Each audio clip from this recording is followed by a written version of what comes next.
तो उसके लिए हम डिफरेंट जिम में जा करके अच्छे कोचेस के साथ काम कर सकते हैं। कोच जैसे मुझे कुछ अगर कहीं पे भी क्लिक नहीं हो रहा है, कोई चीज़ नहीं समझ आ रही, तो मैं कोशिश करता हूँ कि किसी अच्छे कोच के पास जा करके उस चीज़ को जान लिया जाए।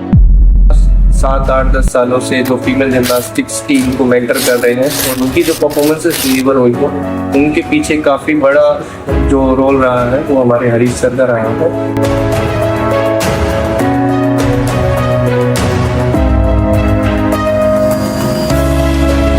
और जिम्नास्टिक्स के बारे में वो कैंप या कुछ टाइम एक साथ होगा था। उसके बाद में जो होते हैं वो ये डिसाइड करते हैं कि आपने जिम्नास्टिक कितना खूबसूरती से किया।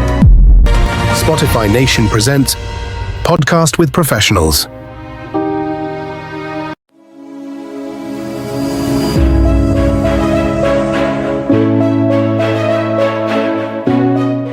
जय हिंद, मैं राहुल हूँ और आज हमारे साथ हरीश सर हैं। और हरीश सर एक नेशनल मेडलिस्ट हैं, FIG क्वालिफाइड कोच हैं और लास्ट 7, 8, 10 सालों से जो फीमेल जिम्नास्टिक्स टीम को मेंटर कर रहे हैं और उनकी जो परफॉर्मेंसेस डिलीवर हुई हो, उनके पीछे काफ़ी बड़ा जो रोल रहा है वो हमारे हरीश सर का रहा है।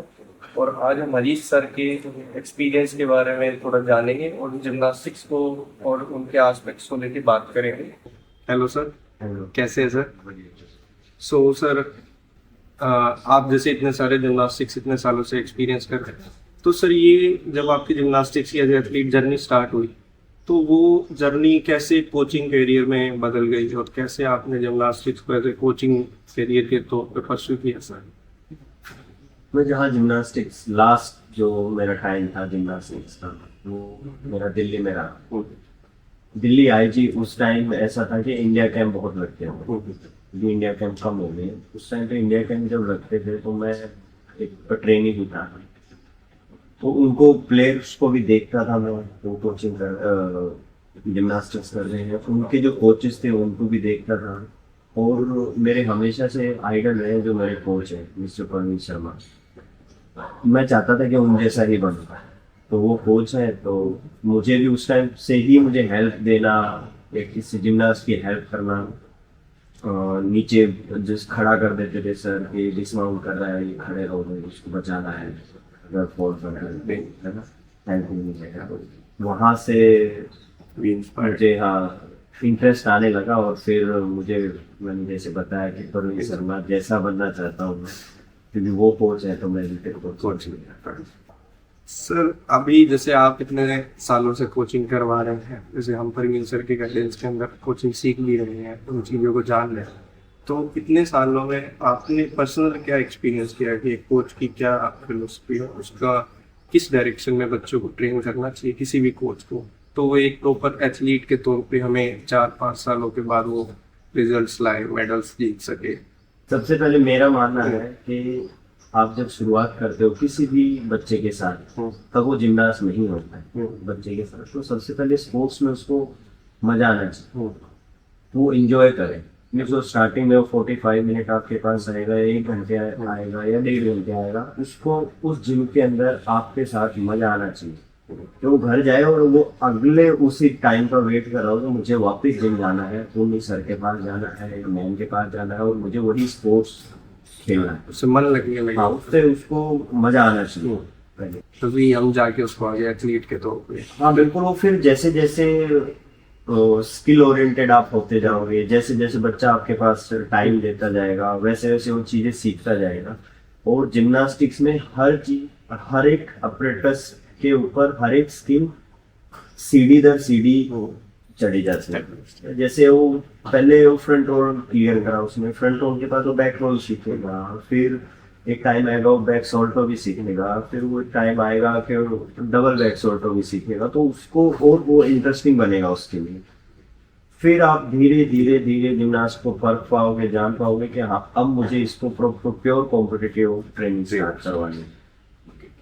और सर जैसे कि आप अभी बताते हैं कि जब बच्चा रिक्रिएशन करने लग जाता है, उसको जिम आने में मजा आने लग जाता है कि आज तो जिम जाना ही है, जिम जाने के मतलब मेरा मन नहीं लगेगा, तो उसके बाद जो कोचेज है उसको किन फंडामेंटल्स पे काम करना चाहिए बच्चों के, जैसे कोई कोच प्रेशर है और कोई बच्चा भी नया है या एक्सपीरियंस कोचेज भी है, तो कोई मेजर ऐसे कंपोनेंट्स फंडामेंटल्स है कि हम इन पे वर्क करेंगे तो हर जिमनास्ट को अच्छा आउटपुट ही हम डिलीवर कर पाएंगे, अच्छी ट्रेनिंग ही उसको मिलेगी। जिम्नास्टिक्स में body alignment is very important. तो बिगनर्स कोच को नए बच्चे के साथ सबसे पहले उसके बॉडी अलाइनमेंट पे ध्यान देना चाहिए। स्ट्रेचिंग प्रॉपर उसकी होनी चाहिए बच्चे की। और जिम्नास्टिक्स में कुछ हम लोग जिम्नास्टिक टर्म में बोलते हैं कि ये लाइफ लाइन है, जैसे अच्छा हेड स्टैंड है, अच्छा कार्टविल है, उसका हाथ पोस्चर क्या है, जब वो खड़े रहने की पोजीशन क्या है बच्चे की। जैसे वुमेन जिम्नास्ट में हमेशा चेस्ट ओपन होनी चाहिए, चिन अप होनी चाहिए, लेग्स की पोजीशन क्या है, रनिंग करनी है आपको तो वो हाई नी प्रॉपर होनी चाहिए, आपके आर्म्स चलने चाहिए। ये जो शुरुआती जो आपका बेसिक लेवल जो है वो बिल्कुल अगर कोच क्लियर करते चलेंगे तो फिर आगे चल के जिम्नास्ट को कोई दिक्कत नहीं होगी, तो उसको बैक नहीं आना पड़ेगा, उसको हर बार आगे ही जाना पड़ेगा।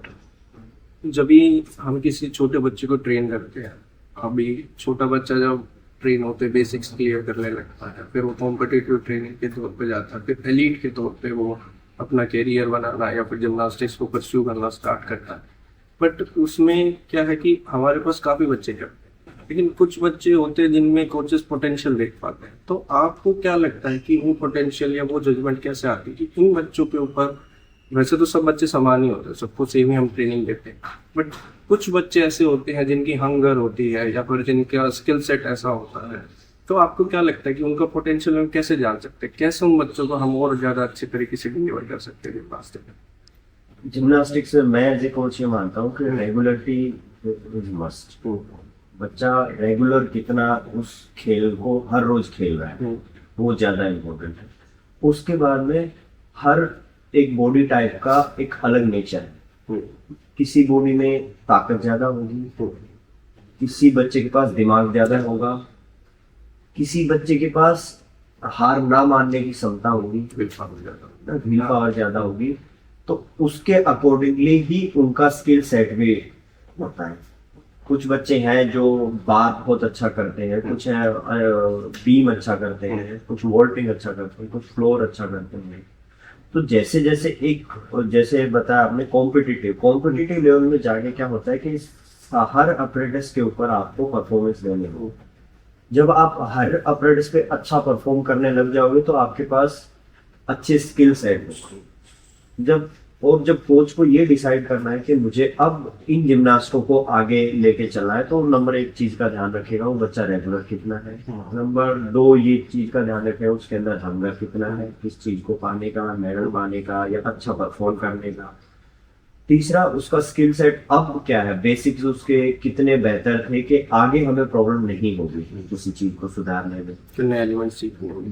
बिल्कुल। एग्जाम्पल जैसे किसी बच्चे ने शुरुआत में ही उसका स्ट्रेचिंग प्रॉपर नहीं किया है या कोच ने नहीं कराया है या किसी भी कारणवश उसको ध्यान नहीं दिया गया है, तो आगे चल के बहुत इफेक्ट करेगा। अगर इंजरी होती है तो उसको रिकवर करना बहुत मुश्किल होगा। कुछ चीजें जहाँ आपको शोल्डर ओपन करने ही है वहाँ नहीं करोगे तो वो डिस्टर्ब करेगा आपको। तो बिल्कुल लेट जिम्नास्ट में वो थोड़ी भी खामियां नहीं चलती, आपको हर चीज को प्रॉपर करके ही जाना पड़ेगा।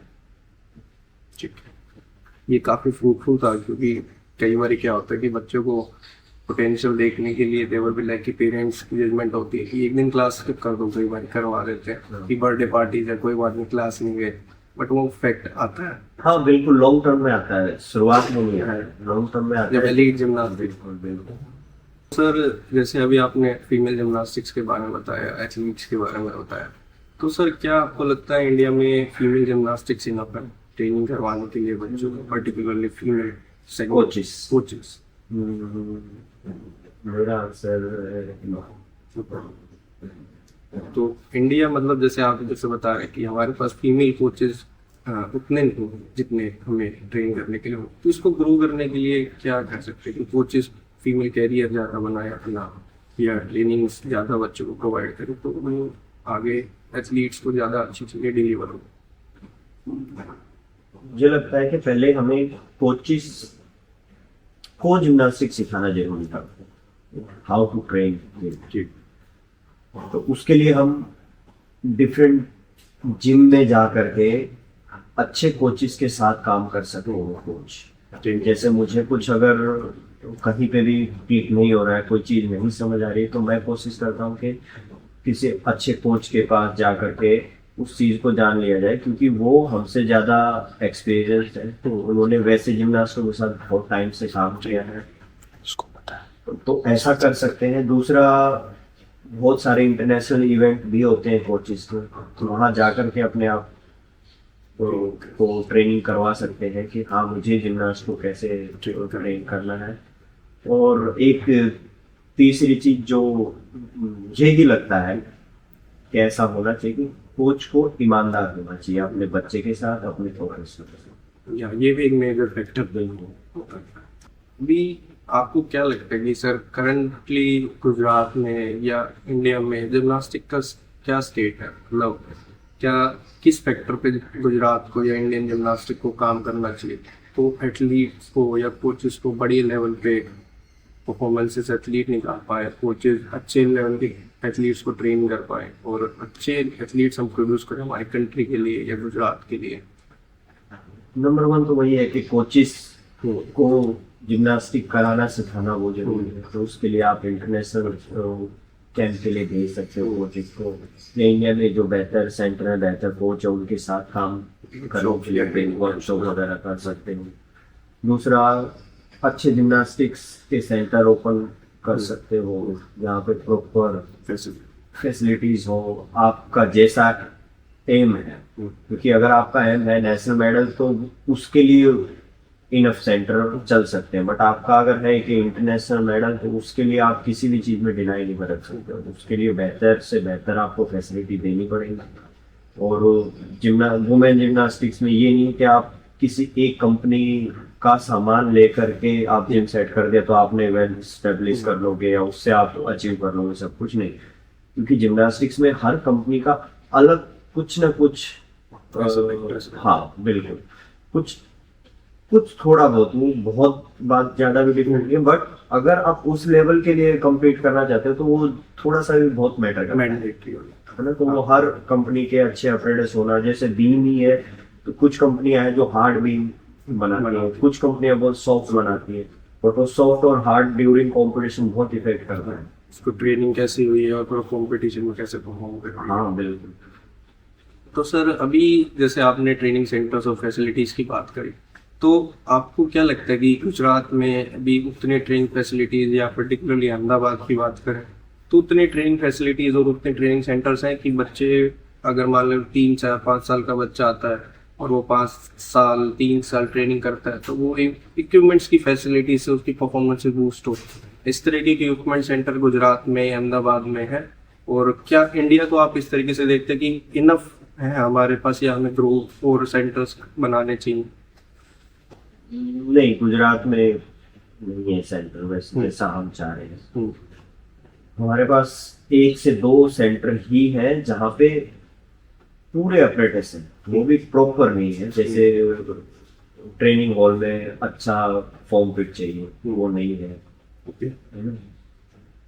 और वुमेन अगर आप ट्रेनिंग करा रहे हो तो वो बीम 5-6 बीम चाहिए, क्योंकि आप पूरी ट्रेनिंग कराओगे। अगली बार वो 4-5 चाहिए बीम में, तो वहाँ पे भी आप पूरी ट्रेनिंग कराओगे। ये नहीं कि एक बच्चा बार कर रहा है तो दूसरे 4 बच्चे फ्री हैं, वैसा नहीं होगा। 2 पिट में होने चाहिए, 1 पिट में होना चाहिए। वैसी फैसिलिटी गुजरात में तो नहीं है। हाँ, इंडिया में कुछ सेंटर ओपन हुए हैं अच्छे, वो उनकी स्टेट गवर्नमेंट के हिसाब से हो सकते हैं या फिर प्राइवेट फर्म उनको रन कर रही है कुछ सेंटर है, बट बहुत मैसिव गैप है। हाँ, पूरा नहीं हुआ है तो हमें अभी काफ़ी फैसिलिटीज़ को ग्रो करने का और ट्रेनिंग सेंटर्स को ग्रो करने की ज़रूरत है के अंदर, ताकि जिम्नास्टिक और बूस्ट हो सके। जैसे अभी आपने ट्रेनिंग सेंटर्स की बात की, तो सर आपने जैसे आपको इंटरनेशनल ट्रेनिंग कैंप्स का भी एक्सपीरियंस है, आपने इटली ट्रेनिंग कैंप्स लगाए हैं, फ्रांस ट्रेनिंग कैंप्स लगाए हैं, एशियन जिम्नास्टिक यूनियन के साथ भी आपने कुछ ट्रेनिंग कैंप्स फॉलो किया। तो सर जो ट्रेनिंग कैंप्स लगाते हैं हम जब किसी इंटरनेशनल कोचेस के साथ, एथलीट्स के साथ, तो एज ए कोच आपने जो उनके मेथड्स हैं उसमें इंडियन कोचिंग में और उनके मेथड्स में क्या डिफरेंशिएट, क्या मेजर कंपोनेंट्स थे कि जिसकी वजह से आपको लगा कि नहीं, ये फ्रांस की ट्रेनिंग में और हमारी ट्रेनिंग में ये मेजर कंपोनेंट डिफरेंट थे, जिसकी वजह से हमारे बच्चों को, हमारे एथलीट्स को ज़्यादा अच्छी ट्रेनिंग डिलीवर नहीं हो रही है, और किन कंपोनेंट्स पे काम करके हम उन्हें और बेहतर बना सकते हैं? विदेश में तो मैंने कुछ चीज़ों को ऑब्जर्व करा। नंबर एक, उनका एक माहौल है, जिम्नास्टिक्स का माहौल है वहाँ पे कि हाँ, आपका डिफिकल्टी इस लेवल से ऊपर तो होगा ही होगा, इससे इतना तो आपको करना ही पड़ेगा। अगर आपको स्टेट या उनके नेशनल टीम में जगह बनानी है तो उतना परफॉर्म आपको करना ही पड़ेगा। जैसे अपने इंडिया में क्रिकेट में या कबड्डी है, वहाँ आपको पहुँचना है तो आपको उतना बेहतर होना पड़ेगा। सेम वहाँ पे भी है। दूसरा, नंबर वन तो ये कल्चर है उनका जिम्नास्टिक का, और ये बहुत सालों से चला है। हम जिम्नास्टिक्स में नए हैं बिल्कुल, ऐसा नहीं है कि हमने बहुत कुछ अचीव करा है या हमारे जो कोचेस थे वो बहुत पुराने हैं, ऐसा कुछ नहीं है, बिल्कुल नए हैं लगभग। दूसरा है वातावरण, क्लाइमेट, वो भी बहुत हेल्प करता है वहाँ पर। जहाँ ठंडा इलाका है वहाँ रिकवरी बहुत बेहतरीन है। डाइट, न्यूट्रिशन आपका जो वो हेल्प करेगा बॉडी को, वो है। तीसरा, उनके पास जिम्नास्टिक्स कराने का एक मेथड है प्रॉपर, कि ये चैनल है, इसके थ्रू हम चलेंगे जिम्नास्ट के साथ में। XYZ कैसा भी जिम्नास्ट होगा, हम ये तकनीक अप्लाई करेंगे तो उसका ये आउटपुट होगा। हम वहाँ पे कम है। हमें ऐसा है कि मेरा एक जिम्नास्ट है, वो टैलेंटेड है, वो अगर एलिमेंट कर जा रहा है और दूसरा जिम्नास्ट वो नहीं कर पा रहा है, तो हमें लगता है कि नहीं, जिम्नास्ट में कमी है, जबकि वो नहीं है। हमारी कोचिंग का जो तरीका है उसमें कमी है कहीं ना कहीं, क्योंकि जिम्नास्ट सेम टाइम दे रहा है सब कुछ। हाँ, वो मान सकते हैं उसमें कम ताकत है, पर उसी को तो टेक्निक हम बोलेंगे ना, कि कम ताकत में आप ज्यादा से ज्यादा काम सफाई से कैसे कर सकते हो, उसी को टेक्निक बोल रहे हैं। तो वहाँ हम कम है। दूसरा, फिर वही घूम फिर के वही बात आती है कि उनके पास हर गली मोहल्ले में जिम्नास्टिक हॉल है, ढेरों जिम्नास्ट है, रूट लेवल पर काम। हाँ, जीरो से वहाँ स्कूल में भी जिम्नास्टिक है। आपका बच्चा स्कूल में अगर जा रहा है तो जिम्नास्टिक्स तो कंपलसरी, जैसे कुछ कंट्री में तो कोचेस ढेर सारे हैं। ये काफी मेजर फैक्टर कंपोनेंट्स है जो स्कूल सपोर्ट करते हैं, ग्रास रूट लेवल पे उनके पास जिम्नास्टिक्स है। दूसरा ये भी है कि वहाँ की गवर्नमेंट भी बहुत सपोर्टिव है स्पोर्ट्स पर्सन को लेकर के, कि आपको हाँ, यहाँ ऐसा है कि पढ़ाई और गेम दोनों साथ में, हाँ करनी चाहिए, पढ़ाई दोनों चीजें साथ में, बट आप अगर एक सडन लेवल के बाद आप एलीट में एंटर कर रहे हो तो उस टाइम पे आपको ट्रेनिंग वो 8 से 9 घंटे वाली ट्रेनिंग चाहिए आपको। तो अगर 8 से 9 घंटे ट्रेनिंग करोगे तो फिर 8 घंटे स्कूल नहीं जा पाओगे ना। स्कूलिंग हमारा बहुत लंबा है ना, वहाँ ऐसा नहीं है, आप 4 घंटे स्कूलिंग कर रहे हो फिर जिम्नास्टिक कर रहे हो। वो उस तरीके से उन्होंने गवर्नमेंट ने मेथड्स बनाए हुए कि ट्रेनिंग अगर आप एलीट में आ चुके हो तो आपको ये फैसिलिटीज एकेडमिक्स के तौर पर मिलेगी, जिससे आपकी ट्रेनिंग और बूस्ट हो जाएगा। हाँ, ग्रास रूट लेवल पे वो ट्रेनिंग करते, ये काफ़ी अच्छे फैक्टर्स हैं। और जो जैसे आपने मेथड्स के बारे में बताया कि उनकी ट्रेनिंग टेक्निक्स मेथड है, तो वो मेथड्स अगर मुझे इंडिया के कोचेस तक डिलीवर करनी तो एकमात्र जरिया तो है कि हम वहाँ ट्रेनिंग कैंप्स करें। हाँ, बट जो फ्रेशर्स हैं वो इंटरनेशनल ट्रेनिंग कैंप स्टार्टिंग में नहीं कर सकते, क्वालिफिकेशन बैरियर लगा लो या वट एवर इट इज, तो उनको क्या आप सजेस्ट करोगे, उन्हें क्या करना चाहिए तो वो मेथड्स उन तक डिलीवर हो, वो बच्चे को सही तरीके से गाइडेंस दे सकें? उन कोचेस ने इंडिया में जो अच्छे कोचेस हैं कोशिश करनी चाहिए कि उनसे वो मिल पाए, बातचीत कर पाए, और जिम्नास्टिक्स के बारे में वो कैंप या कुछ टाइम एक साथ बिता पाए।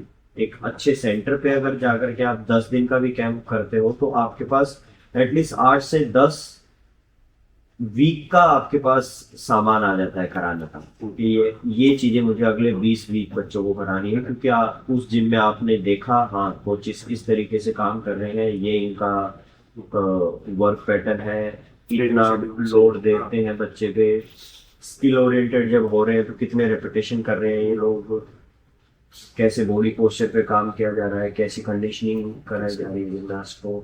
तो एटलीस्ट आप इंडिया में बाहर नहीं जा सकते तो इंडिया में अच्छे कोचेस के साथ काम करोगे तो आपको ये काम फ्रूटफुल है। सो जैसे आपने बताया कि अभी ट्रेनिंग कैंप्स लगाने चाहिए और करने चाहिए, जैसे कि इंडियन एथलीट्स में पोटेंशियल है, ये ऐसा माना जाता है, और मुझे भी पर्सनली भी आई फील कि इंडियन एथलीट्स में बहुत पोटेंशियल है। हमारे पास एक्सपीरियंस कोचेस भी हैं, कहीं ना कहीं हमारे पास ट्रेनिंग फैसिलिटीज भी हैं स्पोर्ट्स अथॉरिटी की बनाई हुई, जैसे आपने पहले मेंशन किया, प्राइवेट सेंटर्स भी कहीं ना कहीं अच्छे हैं, बट स्टिल कहीं ना कहीं हम ओलंपिक्स में लैग करते हैं, उस लेवल की परफॉर्मेंसेस नहीं निकाल पा रहे हैं जिस लेवल की हम चाहते हैं, या फिर जिस लेवल के बच्चे एफर्ट्स डाल रहे हैं। तो आपको क्या लगता है किस पॉइंट पे वो हम फेलियर को हमें महसूस करना पड़ रहा है या गो थ्रू करना पड़ रहा है, किन चेंजेस को हम करें तो ओलंपिक्स में हम और अच्छा परफॉर्म कर पाए, या ओलंपिक्स में बीट कर पाए या पहुंच पाए? जैसे जिम्नास्टिक्स में मेल कैटेगरी में इतने ओलंपियंस का कोई अभी है नहीं, तो ये कैसे, और फीमेल जिम्नास्टिक्स में भी दीपा कर्माकर मैम है, रेतिना है, उससे ज्यादा हम कैसे एक पूरी टीम को ओलंपिक्स के लिए रेडी कर पाए? आपका इसके ऊपर क्या पॉइंट ऑफ व्यू या जजमेंट है? ओके, आप ये पूछना चाह रहे हैं कि इंडिया में जो सेंटर है या इंडिया में जो अभी की जो फैसिलिटी उससे कैसे आउटपुट मिल सकता है? हाँ, फुट मिल सकता है। उसके लिए जो बेहतर कोच हैं उनको एक ग्रुप में आपको लाना पड़ेगा। आपको अगर टीम क्वालिफाई करवानी है तो टीम में 6 जिम्नास्ट हैं, तो आपको 60 जिम्नास्ट को एक साथ काम करवाना पड़ेगा। उसके लिए हर एक सेंटर के जो बेहतर कोच हो उनको एक साथ इकट्ठा करना पड़ेगा, उनका अच्छा कंपटीशन भी हो और फेयर कंपटीशन हो, जिससे सच में पता चल पाए कि हमारे जिम्नास्ट कहाँ पीछे रह रहे हैं या कौन जिम्नास्ट आगे निकल रहा है, तो और क्यों आगे निकल रहा है और क्यों हम पीछे रह रहे हैं, वो एक किया जा सकता है।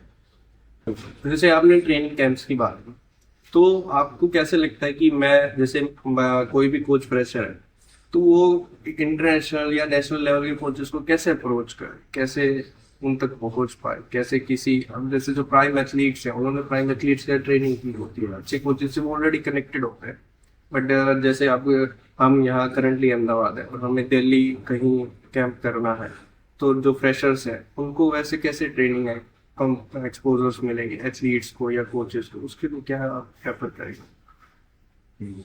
इसमें ये है कि कोच को खुद को डेवलप करना है तो उसको खुद हाथ पैर मारने पड़ेंगे। तो अभी तो बहुत अच्छा आपका सोशल मीडिया का टाइम है, तो आप सोशल मीडिया के थ्रू किसी कोच को कनेक्ट कर सकते हो। कब कोचेस हैं सोशल मीडिया पे तो आप कनेक्ट कर सकते हो और उसके थ्रू आप उनसे बातचीत कर सकते हो साथ में काम। जैसे आप इतने सर इंजरीज काफ़ी होती है, जैसे आप इतने सालों से एक्सपीरियंस कोच हैं, तो कौन सी ऐसी कॉमन इंजरीज हैं जो आपने देखी है कि एक जिम्नास्ट अपनी लाइफ में गो थ्रू करता है, और उनको कैसे प्रिवेंट कर सकते हैं आप?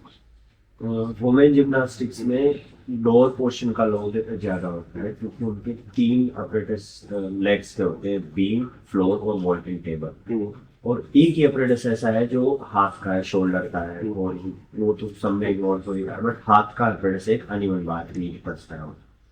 तो वीक में अगर हम लोग 10 सेशन में ट्रेनिंग कर रहे हैं तो सभी पे हम 2-2 सेशन कर लेंगे उस हिसाब से, और वहाँ पे भी अगर हम 2.5 सेशन या 3 सेशन अगर अनिवार्य बात होते हैं तो लोअर पोर्शन जो भी जिम्नास्ट का है वो हमेशा ही लोड में रहेगा। तो उस लोड के चलते वुमेन जिम्नास्ट को नी का इंजरी कॉमन है और एंकल का कॉमन है, नी में मेनिस्कस है, आपका एसीएल में स्पीड वर्कआउट है अच्छा, या और स्ट्रेचिंग का काम ज्यादा है तो आपका हैमस्ट्रिंग होना, ये सब कॉमन है।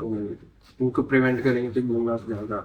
हाँ, और इनको प्रिवेंट करने के लिए भी हमें जैसे शुरुआत से ही वो बेस बना के चलना पड़ेगा कि कुछ टाइम हमें इंजरी ना हो, उसके लिए प्री एक्सरसाइज, हाँ प्री जो एक्सरसाइज है वो अपने वर्क पैटर्न में डालनी ही पड़ेगी। जैसे नी के लिए हमें नी को इतना स्ट्रॉन्ग करना पड़ेगा वो इधर उधर किधर भी जाए बट हमें बचा के रखें। एंकल को वो सारी मसल्स जो है एंकल के उनको मजबूत करना पड़ेगा, स्ट्रेचिंग प्रॉपर चाहिए। सर अभी जैसे आप गुजरात स्टेट की फीमेल कोच भी हैं, तो कहीं आपने अपने स्टेट में या किसी भी स्टेट में बायसनेस फील की है टीम सिलेक्शन में कि किसी बच्चे को डाला गया वो भी किसी कोच का फेवरेट है और वो टीम सिलेक्ट करना है, इस तरीके की चीज़ें होती हैं? और अगर होती हैं तो इससे कैसे ओवरकम कर सकते हैं, ताकि जो बच्चा अच्छा है, जो बच्चे की परफॉर्मेंसेस हैं, वो टीम सिलेक्शंस के अंदर अपना परफॉर्मेंस दे सके और ग्रो कर सके। हाँ, होता ही है क्यों। और मुझे नहीं लगता कि बहुत ज्यादा गलत है ऐसे बताना भी, क्योंकि जजिस वाला स्पोर्ट्स है, जहाँ जजिस होंगे वहाँ हर जज का सोचना मानना अलग होगा। तो किसी को कुछ चीजें अच्छी लगी, किसी को कुछ बुरी लगी, कई बार ना चाहते हुए भी हो जाता है। बाकी होता तो है, उस पे काम करने के लिए हमें ये है कि जजिस का जो पैनल है वो स्ट्रॉन्ग होना चाहिए सबसे पहले तो, क्योंकि जजिस स्कोर बना के भेजेंगे आगे, और फिर वो पहले से डिसाइड होना चाहिए कि टीम बनेगी कैसे। अगर हम नेशनल के लिए भी जा रहे हैं तो ये स्टेट की टीम किस बेस पे बनेगी, किस बेस का मतलब मेरा ये है कि ऑलराउंड अगर आप जिम्नास्टों को 6 बेस्ट जिम्नास्ट सेलेक्ट करके लेके जा रहे हो तो ऑलराउंड 6 स्कोर से होंगे, या आप 4 ऑलराउंड लेके जाओ और 2 किसी अप्रेंटिस वाले लेके जाओ, वो भी हो सकता है। क्योंकि कोई बच्चा ऐसा भी हो सकता है कि एक अप्रेंटिस का बहुत स्ट्रॉन्ग है और उसके 3 खराब है, उतने अच्छे नहीं कि टीम में सेट हो पाए, वो टीम में 12वां है, पर हमें लेके जानी है 6 गर्ल्स की, और टीम चैंपियनशिप होती है 5 गर्ल्स की। तो एक बच्चा हमें हेल्प कर सकता है एक अप्रेंटिस पे, तो उस हिसाब से जो टीम बनती है वो पहले से एटलीस्ट आपको पता होना चाहिए, कोचिस को हर सेंटर पे पता होना चाहिए कि इस साल की जो भी नेशनल टीम जाएगी या स्टेट टीम जाएगी वो ये क्राइटेरिया के थ्रू जाएगी, तो वो कोच अपने बच्चों के साथ उस हिसाब से काम कर सके। सर एक और बेसिक क्वेश्चन था, मतलब जैसे कि ग्रास रूट लेवल पे आपने बात की, इंटरनेशनल लेवल पे ग्रास रूट लेवल पे ट्रेनिंग सेंटर्स होते हैं और जगह जगह उनको ट्रेनिंग प्रोवाइड होती है। इंडिया में आपको क्या लगता है ग्रास रूट लेवल पे सबसे बड़ा ट्रेनिंग सेंटर खोलने का बैरियर क्या है? फाइनेंस हो गया, लगा लो ट्रेनिंग जिम्नास्टिक सेक्टर जहाँ तक मैं जानता हूँ महंगा लगता है। आपको क्या लगता है क्या बैरियर्स हो सकते हैं ऐसे जिनकी वजह से ग्रास रूट लेवल पे जिम्नास्टिक ग्रो नहीं कर रही, तो उसको हम कैसे ओवरकम करने का आपसे वैसे करते हैं किसी भी? एक तो यही है कि बहुत अच्छा आपको अमाउंट चाहिए जिम्नास्टिक ब्लॉक सेटअप करने के लिए, और ये बड़े एरिया में होता है, ऐसे नहीं कि आप लोग 2 रूम में जिम्नास्टिक करा, जैसे वो प्रॉपर आपको चाहिए आपको फैसिलिटी उसके अंदर सेट कर सको, एटलीस्ट आपको 25 मीटर तो चाहिए ही चाहिए, क्योंकि उतनी रनिंग होती है, उसके बाद जो अपने सेट होगा वो हाँ हाइट उसकी प्रॉपर चाहिए। तो सिटी के अंदर वैसी जगह को अगर आप रेंट पे करना चाहते हो तो उसका रेंट बहुत ही हाई है, वो एक प्रॉब्लम है। दूसरा, हमारे पास जो ऑपरेटर्स हैं जिम्नास्टिक के, वो जो क्वालिटी होनी चाहिए वो सिर्फ बाहर से ही अफोर्ड कर पाते हैं, तो उसका कॉस्ट बहुत बढ़ जाता है।